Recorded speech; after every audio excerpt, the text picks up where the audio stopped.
Welcome to PTN cinema.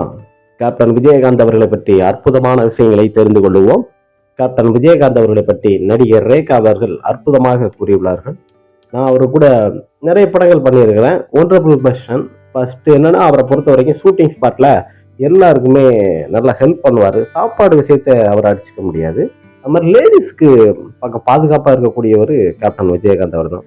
Shooting ஸ்பாட்ல அவர் இருந்தாருன்னா எல்லாருமே கொஞ்சம் தைரியமா இருப்போம். இன்னொரு விஷயம் என்னன்னா, ஷூட்டிங் ஸ்பாட்ல மத்த எந்த ஒரு பிரச்சனை வந்தாலும் வேட்டிய மடிச்சு கட்டிட்டு நிப்பாப்புல.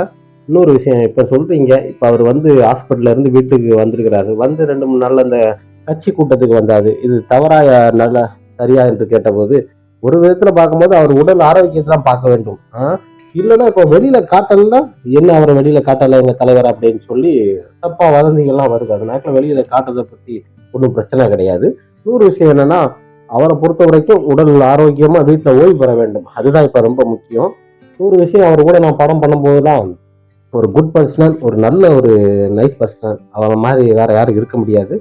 அவரு அதான் சொல்றேனே, இண்டஸ்ட்ரியில ஒரு லைட் மேன்ல இருந்து எல்லாருமே ஒரே மாதிரி சக மனிதர் கூட ஒழுங்கா பழகக்கூடிய ஒரு நல்ல மனிதர் என்று நடிகர் ரேகா அவர்கள் கேப்டனை கூறியுள்ளார்கள்.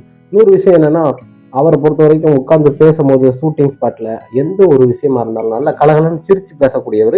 அப்படி ஒரு ஆக்டிவா பார்த்துட்டு அவரை இப்போ பார்க்கும்போது மனசு கஷ்டமா தான் இருக்கு. எப்படிலாம் இருந்தார் தெரியுமா? எங்க கூட நடிக்கும் போது பாத்தீங்கன்னா, அவரு எப்போதுமே எல்லார்கிட்டையும் நல்லா சிரிச்சு காமெடியா பேசக்கூடிய ஒரு ஒண்டர்ஃபுல் பர்சனல். அந்த காலகட்டத்துல அவர் கூட நடிக்கும் போது நிறைய படங்கள் நடிச்சிருக்கிறேன்.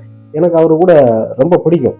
ஒரு படங்களை பார்க்கும் போதெல்லாம், அவர் கூட நடிக்கும் போதெல்லாம் ஷூட்டிங் ஸ்பாட்ல அவரை மாதிரி யாரும் இருக்க முடியாது. அப்படி ஒரு நல்ல மனிதனுக்கு இப்படி ஒரு நிலைமை வந்து விட்டதா, இனி அவர் உடல் ஆரோக்கியத்தை நல்லா பார்த்துக்கூடணும் என்று நானும் விரும்புறேன். எல்லாரும் கடவுளை பிரார்த்திப்போம் என்று ரேகா கூறியுள்ளார்.